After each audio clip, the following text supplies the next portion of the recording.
இந்த சன்னதிகள் எழுதுவதற்கும் பக்த பாகவத கோஷங்களுக்கும் ஆண்டாள் கோஷங்களுக்கும் மற்றும் சிறு ஸ்ரீமர்களுக்கும் இந்த காலை வணக்கம். இன்று மார்கழி 16வது நாள். இதுவரை தாயார் நமக்கு 15 பாசுரங்களிலே கோழிகளை எழுப்பி இன்று அனைவரும் ஒன்று சேர்ந்து விட்டார்கள். இவர்கள் வந்து இன்று முதல் பகவானை எழுப்பி அவர்களுக்கு தேவையான பறை மற்றும் அனைத்தையும் கேட்க வேண்டும் என்பதற்காக இன்று பகவானுடைய வாசம் செய்யும் அவர் வீட்டில் முன்பு வந்து எல்லோரும் குழுமி இருக்கின்றார்கள். அதாவது நாயகனாய் நின்ற நந்த கோபனுடைய கோயில் காப்பானே ஒளி தோன்றும் தோரண வாயில் காப்பானே மணிக்கதவும் தாழ்கிறவாய் ஆயர் செல்விய உமக்கு அரைப்பறை மாயன் மணிவண்ணன் நெஞ்சனே வாயிலிருந்தான் தூயமோய் வந்தோம் துழிலட பாடுவான் வாயால் ஒன்றும் மாற்றாதே அம்மா நீ ஏழை நிலைக்கதவும் நீக்கேலோர் என்பாவார். எங்க என்ன செய்றாங்க, இந்த பாசுரம் வந்து தாயா 5 பாசுரமாக நமக்கு ஒவ்வொரு தத்துவத்தை உணர்த்துகின்றார். முதல் 5 பாசுரங்களிலே பகவான் 5 நிலை, பின்பு அடுத்த பாசுரம் பகவானின் குணங்கள், அதற்கு பின்பு ஆழ்வார்களை கூழெழுப்புவதாக, பின்பு அதற்கு அடுத்தது பகவானை எப்படி நாம் கோவிலுக்கு வந்து எப்படி யாரை முதல் வழிபட வேண்டும் என்று நமக்கு அருள் செய்கிறாள். பின்பு பகவானை எழுப்பிய 5, அதற்கு பின்பு நமக்கு என்ன கிடைக்க வேண்டும், பகவானை இப்படி வந்து நம்ம வழிபட்டு இந்த பாசனங்களை செய்தால் நமக்கு என்ன கிடைக்கும் என்பதை இந்த 30 பாசனம் நமக்கு ஒவ்வொரு தத்துவத்தை அறிவுறுத்துகின்றாள்.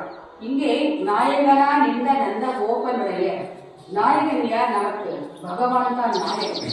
நாயகன் தலைவர், நமக்கு தலைவன் யார்? பகவான். அந்த பகவானை நாயகனா நின்ற நந்த கோபனுடைய ஏற்கு பகவான் இப்போது யாருக்கு மகனாக பிறக்கின்றார்? இந்த ஆயப்பாடியிலே நந்த கோபனுக்கு மகனாக பிறந்துள்ளார் பகவான். அதாவது கோ என்றால் கோவில் அரசன், இல்லை என்றால் வாசம் செய்யும் அரண்மனை, அதனால் கோவில் என்று இங்கு ஆண்டால் குறிப்பிடுகின்றாள். அதாவது பகவான் இந்த நந்தகோபனுடைய மகனாக அவர் வீட்டிலே அரண்மனையிலே வாசம் செய்வதால் கோவில் என்று இங்கு தாயார் நமக்கு அறிவுறுத்துகின்றாள். இந்த நந்தகோபனுடைய கோயில் காப்பானே கொடி தோன்றும் தோரண. இப்ப கோவில் காப்பானே என்ன சொல்ற, அவருடைய கோவில் பகவான் இருக்கும் வாசம் செய்யும் இடத்தை கோவிலாக குறிப்பிடுகின்றாள். அப்படி அந்த கோவிலுக்கு நம்ம உள்ளே போனால் நமக்கு யார் இருந்தால் நமக்கு முன்னில் இருக்கிறார் ஜெய விஜயர்கள். முதல்ல நம்ம கோவிலுக்குள்ளே வந்த பிறகு முதலிலே கொடிமரத்தை நினைக்க வேண்டும். கொடிமரத்தை நம்மளோட வேண்டுதல் அங்கே சொல்ல வேண்டும். நமக்கு அங்கதான் நம்ம வேண்டுதல் பண்ணோம். ஏன்னா அந்த கொடிமரம் நமக்கு நேராக பகவான் அந்த கலசத்தில் மேலே வைத்திருக்கும். அந்த கலசின் வாழியாக நமக்கு அந்த ஊழிச்சு என்று இங்க நம்ம அச்சாவதம் இருக்கும் பெருமாள் அவர்களுடைய அந்த நம்ம நித்தம் சொல்கின்ற மந்திரங்கள் எல்லாம் அதன் மூலமாக நமக்கு அது ஒரு பாசிட்டிவ் எனர்ஜி நமக்கெல்லாம் வந்து சேரும். அதெல்லாம் நம்ம முதல் கொடிமரத்தை முதல்ல வணங்கணும். அதை கொடிமரத்தை வணங்கிய பின் மற்ற வெளியில் இருக்காது நமக்கெல்லாம் இருக்கிறாங்க. இவருக்கெல்லாம் ஏதாவது இருக்கிறாங்க, விசேஷன் இருக்காரு, அப்புறமா இது கடாழ்வா இருக்காரு, பெரியாழ்வா, பெரிய திருவடி, சிறிய திருவடி, இது ஆஞ்சநேயர், இப்படி அவர்களெல்லாம் சேவித்த பின்பு உள்ளே வந்த பிறகு பகவானை நாம் சேவிதற்கு முன்பாக முதல் அவர்கள் உத்தரவு வேண்டும் ஜெய விஜயர்கள். அவர்கள் தான் வாயில் காப்போது மாதிரி அவர்கள் நாம் பர்மிஷன் வாங்க பின்னாடி நம்ம பகவானே சேவிக்க வேண்டும், அவர்கள் பரிந்துரைக்க வேண்டும். ஜெய விஜயர்கள் நாங்களாம் அந்த வாயில் காப்போனே நாங்களாம் வந்திருக்கோம், அதான் பகவான் இவருக்கு அருள் புரிய சொல்லியிருக்க ஏற்கனவே அதான் வந்திருக்கோம். அப்படி இவருக்கும் இந்த உரையாடல் கூட நேற்று கோழிகளுக்கான உரையாடல். இன்று இந்த வாயில் காப்பவனுக்கு இந்த 6 சிறுவர்கள் இவர் வந்திருக்காங்க, அவர்களுக்கான உரையாடல். கோயில் காப்பானே கொடி தோன்றும் தோரண வாயில் காப்பானே மணிக்கதவு தாழ்கிறவை. அப்போ அந்த வாயில் காப்பவன் கேட்கிறான் வெளியில, இங்கெல்லாம் யாரு அப்படின்னா அந்த தோரணம் அந்த வீடு வந்து ரொம்ப ஏற்கனவே ஆயர்கள் வீடு வந்து ரொம்ப அந்த பால் வளம் இந்த தயிர் போதெல்லாம் இருக்கிறதால அந்த செல்வ வளம் கொடிக்கும் என்பதை காட்டுவது. அப்படி அவர்கள் வீடுகளை நேர்க்கிறார். அந்த ஒவ்வொரு வாசல் கதவிலும் மாணிக்கம் ரத்தினங்கள் அப்படி படிச்சிருக்கோம். அவங்க வீடுகளை ஏற்கனவே பார்த்துருக்கோம். மாயனை மணிங்க உடவுதலை அந்த அதில் சொல்லியிருக்காரு. தூமணி மடத்தை சொல்லியிருக்காரு, மணிக்கதவு தாழ்த்தது, அதில் அந்த முத்துக்கள் மணிகள் எல்லாம் சொல்லியிருக்கோம். அப்படின்னா அந்த செல்வி செல்வி குறிக்கின்றது. அப்புறம் அந்த வாயில தோரணங்கள் அழகழகா தோரணங்கள் குறித்துள்ளது. மணிக்கதவும் தாழ்கிறவாய். அப்ப அந்த வாயில் காப்பாடி கேட்கிறாங்களோ, இப்படி இருக்கே வந்துருக்கு, நீங்க எல்லாம் யார் இருக்கிறா? அப்ப அந்த சிறியர்கள் சொல்றாங்க, நாங்கள் வந்து 1000 சிறுமியர்கள் பகவானை சேவித்ததற்காக வந்திருக்கோம் கேட்கிறான். அப்ப அந்த வாயில் காப்பன் சொல்கிறாங்க, சிறுமியா அவளுக்கு சந்தேகம் இதில் ஏற்கனவே இந்த பூதனை என்ற அறைக்கு இப்படியா ஒரு பெண் விடுறாங்க, பெண்கள் என்று சொல்றாங்க. ஏற்கனவே பெண் வடிவமாக வந்துதான் இந்த பூதனை வந்து எங்க குழந்தை கடலை ரொம்ப தொலைப்படுத்தினார்கள். அப்ப நான் அவங்களே நம்புறாங்க. இல்லை இல்லை, நாங்கள் அப்படிப்பட்டவங்க இல்லை, நாங்களும் ஆயிரத்துக்கு உங்களுடைய குலத்திலே நாங்கள் வந்திருக்கோம், இந்த ஆயிரத்துக்கு நாங்கள் பிடிச்சிருக்கோம், நாங்கள் அப்படிப்பட்டவர்கள் இந்த சிறுமியர்கள் சொல்லியிருந்தார்கள். அப்படி ஒரு உரையாடல் இல்லை. குடைக்கு ஒன்றும் தோரண வாயில் காப்பானே மணிக்கதவும் தாழ்கிறவர், இந்த கதவை திறந்துவிடு, நாங்கள் உள்ளிருக்கும் பகவான் நாங்களை சென்று சேவிக்க வேண்டும் என்று கேட்கிறாங்க. மாயவன் மணிமன்னன் நெல்லனே வாழலாம். அப்ப கேட்கிறான், இந்த மாயவன் எங்களுக்கு நேற்றே எங்களுக்கு பர்மிஷன் கொடுத்துட்டாங்க எங்களை வந்து சேவிக்கிறது, அதாவது எங்களை தடுக்காதே, நாங்கள் அந்த பகவானை சேவிக்க வேண்டும் என்று கூறுகின்றார்கள். நெல்லலே வாயிலில் தான் தூயமாய் வந்தோம் தொழிலிட பாடுவார். இங்கே தூயமாய் வந்தோம் என்பதற்காக நம்ம எப்போ காலையில நீரழித்து வரோம், தூயமா தான் வந்திருக்கிறோம்.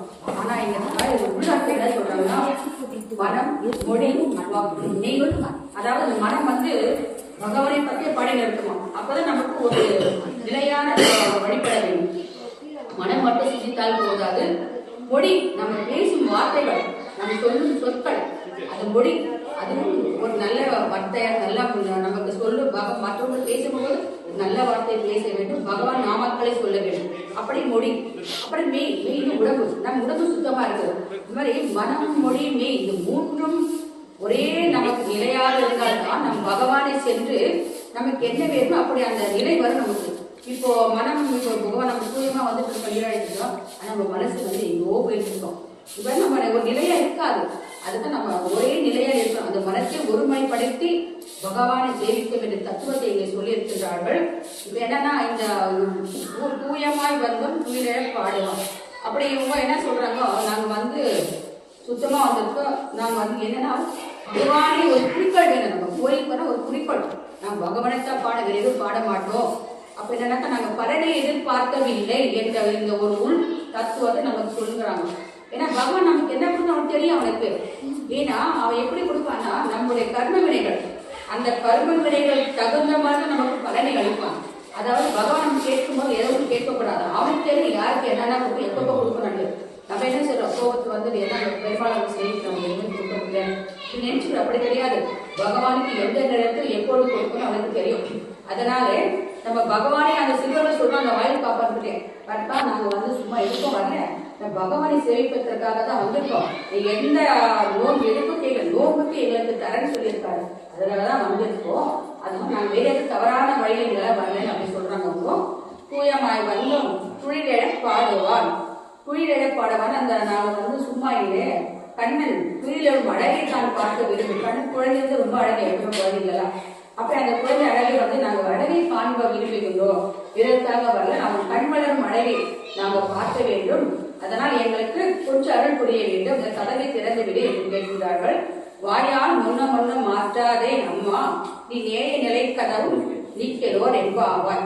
அப்ப சொல்றாங்க, இல்லை நீ வந்து நாங்க நேற்றே அவரை கேட்டிருக்கோம், அந்த நாங்க வந்ததுக்காக வேண்டி அந்த கதவை கொஞ்சம் திறந்து விட்டால் நாங்கள் பகவானை சென்று நாங்க என்னோட கேட்கறது அவனுக்கு எங்க அருள் புரிய வேண்டும். நேற்று சொன்ன எங்களுக்கு பறை தர, அந்த பறை கேட்பதற்காக வந்திருக்கோம், வேறு எதற்காக எங்கள் குறிக்கோள் வேறு ஒன்றுமே இல்லை, நாங்கள் பகவானை மட்டும் சேவிக்க வேண்டும், வேறு எந்த கோரிக்கையாக வரல.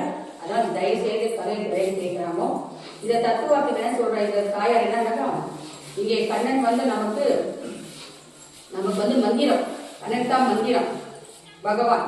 இந்த வாயில் பாப்போன் இருக்கின்றானே அவர் வந்து ஆச்சரிய பெருமக்கள். அப்ப என்ன செய்யணும், இந்த சிறுமியர்கள் இருக்காங்களே நாமும் அவர்களிடம் சென்று அந்த மந்திர உபதேசத்தை பெற்றுக்கொண்டால் நாம் பகவானை அடையலாம், அவர்கள் வாழியாக நமக்கு நன்மை கிடைக்கும் ஒரு தத்துவத்தை தான் நம்ம குழந்தைகள். அதாவது சிறுமியர்களால் நாம் நம் மனிதர்கள் நாமே ஒரு ஆச்சரியம் சென்று அவர் உபதேசம் பெற்று நம் பகவானை அடைய, இந்த பிறவிக்கடலில் பெருங்கடலில் நாம் தத்தெடுத்துக் கொண்டிருக்கிறே, இப்பெருங்கடலை நீக்கி பகவானை சரணாகதி அடைய வேண்டும் என்ற தத்துவத்தை நமக்கு இந்த தத்துவத்தின் மூலமாக தாயார் உணர்த்துகின்றார். அப்படிப்பட்ட எப்படி நான் ஆச்சாரியம் மூலம் பாகவதர் மூலமாகவும் நம்ம இந்த வழியை அடையலாம் என்ற ஒரு உட்கருத்தை சொல்லியிருக்கிறார். இப்படிப்பட்ட ஒவ்வொரு பாத்திரத்திலும் இருந்து எப்படி நாம் கோயிலுக்கு வர வேண்டும், யாரை உணர்ந்து வணங்க வேண்டும் என்று சொன்ன தாயார் முதலில் நாம் பெருமாளை பார்க்க வேண்டாம், பார்க்க கூடாது. அதற்கப்புறம் உள்ள யார் இருக்காங்க, நம்ம ஆச்சாரியர் முதலில் ஆச்சாரியர் சேவிக்க வேண்டும். ஏன்னா பெருமாள் போகக்கூடாது, ஆச்சாரியர் செய்யணும். அதுக்கப்புறம் தாயார் இருக்காள், தாயாருடைய பரிந்துரையின் பேரில் தான் நமக்கு நற்கதி கிடைக்கும். ஏன்னா தாயார் நமக்கு சப்போர்ட் பண்ணணும் கேட்டாக்கா.